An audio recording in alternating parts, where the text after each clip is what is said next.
चंद्रपुर के शांत पहाड़ी इलाकों में एक छोटा सा गांव बसा था। इस गांव में ना तो शहर की चकाचौंध थी और ना ही जिंदगी की कोई रफ्तार। यहां हर तरफ हरियाली, खामोशी और एक गहरा रहस्य फैला हुआ था। इसी गांव के एक कोने में एक छोटी सी झोपड़ी थी, जहां महक नाम की एक लड़की अकेले रहती थी। वो सीधी सादी, शांत और बेहद तन्हा थी। उसके माता पिता के जाने के बाद उसे विरासत में एक अंगूरों का बाग मिला था। वही अब उसकी पूरी दुनिया बन चुका था। महक रोज सुबह सूरज निकलने से पहले अपने बाग में जाती, अपने नाजुक हाथों से अंगूर तोड़ती और फिर उन्हें बाजार में बेचकर अपना गुजारा करती। गांव के लोग बस इतना जानते थे कि वो अंगूरों वाली लड़की है जो हमेशा अकेली रहती है, मगर उसके अंगूर बहुत मीठे होते हैं। एक दिन जब वो अपने बाग में काम कर रही थी, तो उसकी नजर एक बंदर पर पड़ी। वो आम बंदरों जैसा शरारती नहीं था। वो बस चुपचाप बैठा था और उसकी आंखों में अजीब सी मासूमियत थी। महक पहले थोड़ी घबरा गई, लेकिन जब देखा कि बंदर शांत है और कोई नुकसान नहीं कर रहा, तो उसने बस एक सूखी लकड़ी उठाकर कहा, "यहां से चले जाओ, मेरे बाग को नुकसान मत पहुंचाओ।"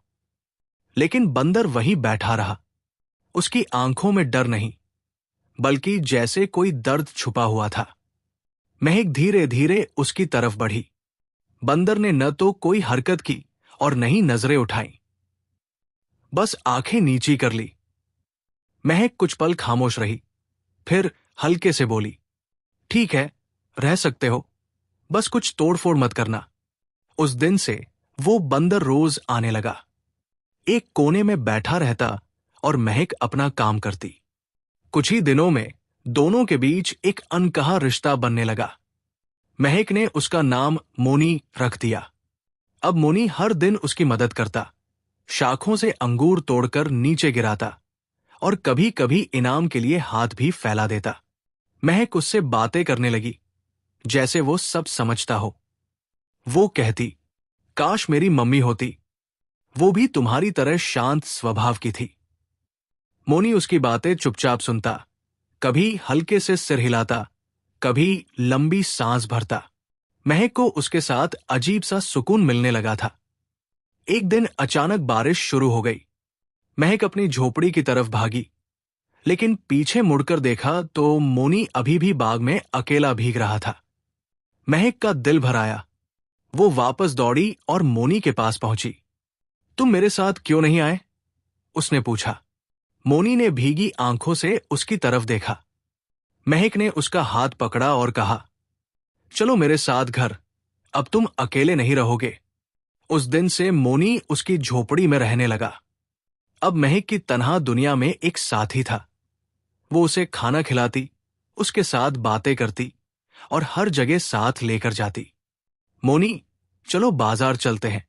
"मोनी, खाना तैयार है।" गांव वाले चौंकने लगे। कुछ लोग हंसते, कुछ काना फूसी करते। इस लड़की ने तो बंदर को ही अपना दोस्त बना लिया।